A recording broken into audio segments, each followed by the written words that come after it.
हाँ देखिए, आज मैं आप लोगों को कोऑर्डिनेट ज्योमेट्री के बारे में बता रहा हूँ। ठीक ना। कोऑर्डिनेट ज्योमेट्री अर्थात उसको हिंदी में हम निर्देशांक ज्यामिति बोलते हैं। जैसे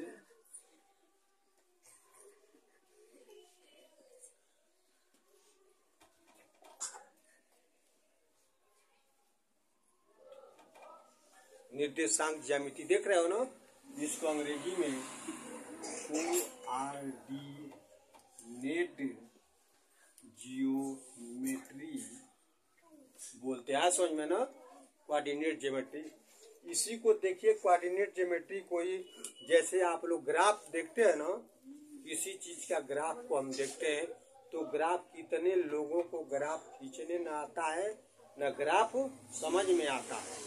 तो उसको समझने के लिए मैं आप लोगों को बता रहा हूँ कि देखिए, सबसे पहले ये रेखा होती है जो पृथ्वी के, वो आप लोगों को हॉरिजॉन्टल होती है, जिसको हम एक्स और एक्स डैश बोलते हैं। और एक इसको हम क्या बोलते हैं, भुज अक्ष बोलते हैं। क्या बोलते हैं, भुज अक्ष। ठीक है। और ठीक इसी तरीके से जो यह पृथ्वी के समांतर समझिए क्षैतिज है, ठीक उसी तरह से एक दूसरी रेखा जो होती है वह इसके परपेंडिकुलर लंबवत होता है। इसको हम बोलते हैं वाई ओ वाई डैश। ये दोनों इसको हम बोलते हैं कोटि अक्ष।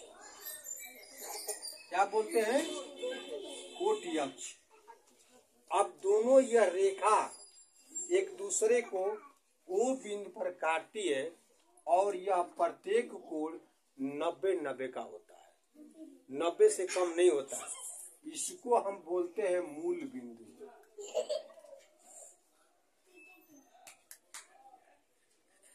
मूल बिंदु समझ रहे हो ना। अब देख लो, इसको हम बोलते हैं प्रथम। जैसे देख लो, मूल बिंदु हो गया ना, तो सबसे पहले यह x है और ये y है। इसको 4 पादों में बांटा गया है।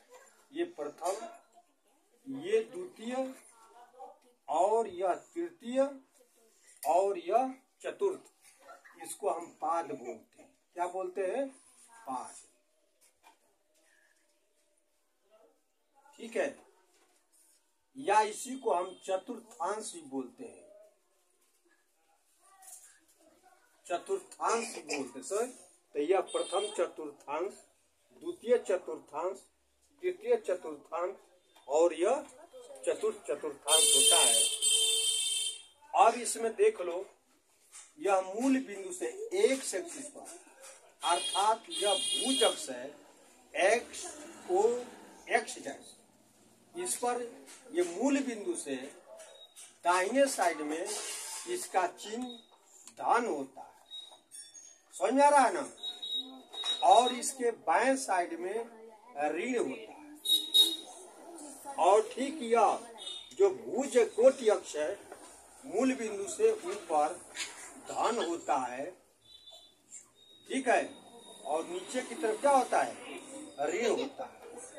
अब पहला देख रहे हो, पहला चतुर्थांश देख रहे हो, जो ये देख रहे हो पहला चतुर्थांश है ना। तो पहला जो सबसे पहले कोई भी कोऑर्डिनेट हम लेते हैं, निर्देशांक लेते हैं, तो उसको हम x और y ये करके लिखते हैं। जो पहला x जो होता है, सबसे पहले हमेशा भुज अक्ष को दर्शाते हैं। क्या दर्शाते हैं, भुज अक्ष। और बाद में किसको हम करते हैं, कोटि अक्ष को करते हैं। ये भूल कर भी आप लोग कभी y को पहले नहीं करेंगे। ऐसे में ना। तो अब देखो, यह x y, इसको ऐसे करके निर्देशांक को लिखते हैं, कोष्टक में ये कर देते हैं। ये एक्स वाई, ये एक्स वाई, ये एक्स वाई। देख रहे हो ना। अब देखो, इस पहले चतुर्थांश का x क्या है, धन है ना। तो ये धन, और दूसरा क्या है, धन। अर्थात पहला चतुर्थांश का जो चिन्ह होगा निर्देशांक का, धन और धन होगा। दूसरे का देखो x क्या है, ऋण है, तो y क्या है, प्लस है। तो दूसरे का जो चतुर्थांश होगा क्या चिन्ह होगा, ऋण और धन होगा। ठीक उसी तरीके से इसका देखो, यह ऋण है x और y भी ऋण है, तो इसके चतुर्थांश क्या हो गए, ऋण और ऋण हो गए। और चतुर्थांश चौथे का देखो, यह धन है और यह ऋण है, तो इसका चतुर्थांश का चिन्ह क्या हो गया, धन और ऋण हो गए। ये पूरा क्लियर आप लोगों को मालूम हो गया ना। तो इसको देख लो प्रथम का चतुर्थ। अब मान लो कि किसी को दर्शाना होगा, जैसे मान लो इधर दर्शाना है कि 5 और 4 दर्शाना है। तो ये देखो इसका भी धन है, इसका भी धन है ना। तो यह भुज अक्ष पर धन इधर कितना चलेंगे 5, तो गिन करके इस पर जो भी होगा इधर देख लो, थोड़ा एक बता दे रहा हूँ। जैसे यह मूल बिंदु है ना, तो यह 1 centimetre, 2 centimetre, 3 centimetre, 4 centimetre, 5 centimetre and so on. ठीक उसी तरीके से 1 सेंटीमीटर, 2 सेंटीमीटर, 3 सेंटीमीटर और ये 4 centimetre, 5 centimetre and so on. देख रहे हो ना, यह सब बराबर है, एक सेंटीमीटर का है। और एक खाने में यह 10 खाने बने होते हैं जो 1 मिलीमीटर के होते हैं। ये क्लियर बात समझ में आ रहा है ना, 1 मिलीमीटर का ये ओरिजिनल ग्राफ है। तो अब देख लो हमको दर्शाना है 5 और 4, तो देख लो 5 x है ना, ये x है ना, x हो x डैश हो गया, ये y हो y डैश हो गया। तो अब देखो इस पर 5, 1 2 3 4 5 यहाँ हो गया, और 4 1 2 3 4 इधर हो गया। तो अब देख लो ये 5 है तो इसके समांतर y अक्ष के समांतर, और ये 4 है तो इसके x अक्ष के समांतर। जहाँ पर ये पॉइंट काटेगा इसी को हम कहेंगे 5 और 4, यही निर्देशांक है। अब ये क्लियर बात समझ आ रहा है ना। तो इसी को समझने के लिए इसी तरीके से आप लोगों का कोई भी ग्राफ प्लॉट करना होता है तो एक एक्स एक्सिस पर जो जिसको हम स्वतः मतलब कि वो स्वतंत्र चर बोलते हैं, अपरतंत्र चर को हम y पर डिनोट करते हैं, उसको जो इसके x के मान जो भी देंगे उसके अनुसार y का मान क्या होगा, बढ़ेगा या घटेगा। ऐसे ही ये करते हैं। जैसे कि मान लो कि हर एग्जाम्पल के लिए समझने के लिए देखिए, जैसे आप लोग क्रिकेट को देखा होगा ना, तो ये उसमें हम लोग दर्शाते हैं क्रिकेट का, आप लोग खेल देखते हैं। तो जैसे यह x o x dash y o y dash हो गया ना। जैसे इस पर दिखाया गया ओवर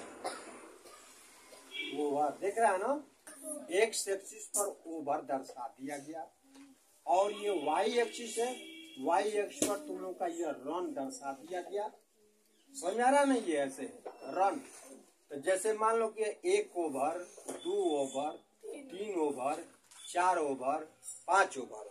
अब रन इधर से देख लो, जो चीज होगा अपना इधर बनता जाएगा, जो बनेगा। जैसे कि ये मान लो कि 5 है, 10 है, 15 है, 20 है, 25 है, ऐसे देख रहा है ना। तो अब इसमें गोभी होगी, देखो कि 1 ओवर में देखोगे कि होगा कि 1 ओवर में मान लो कि 10 रन बना, तो यहाँ कर दिया, ये पहला ओवर है ना, और 10 रन, तो 5 5 10, तो इसके सामने जो सुग्रा पता है ना, तो इसके सामने ये पड़ेगा ना पॉइंट। और मान लो कि ये दूसरी ओवर में मान लो कि 5 रन बन रहा है, तो देखो 5 ही है ना, तो इसके सामने क्या ये हो जाएगा, देख रहे हो। फिर मान लो कि यह इसमें 12 बन रहा हो तीसरी ओवर में, तो 10 से ऊपर जाएगा ना, ये ऐसे हो गया ऐसे ना। तो ऐसे ही इसका ग्राफ हम लोग मान लो कि जीव से करके ऐसे ये ग्राफ ऐसे करके चलता है, इसको हम ग्राफ ऐसे प्लॉट करते हैं। ऐसे ही हम लोग कोऑर्डिनेट ज्योमेट्री में साथ में ये बताया, यही है आप लोगों का, चाहे निर्देशांक का प्राइमरी स्टेज समझिए और चाहे इसका जो कोई भी ग्राफ प्लॉट करते हैं तो सबसे पहले ये प्राइमरी जानकारी होनी चाहिए। ये वीडियो आप लोगों को यदि पसंद पड़ा हो तो आप लोग सब्सक्राइब और लाइक अवश्य करें।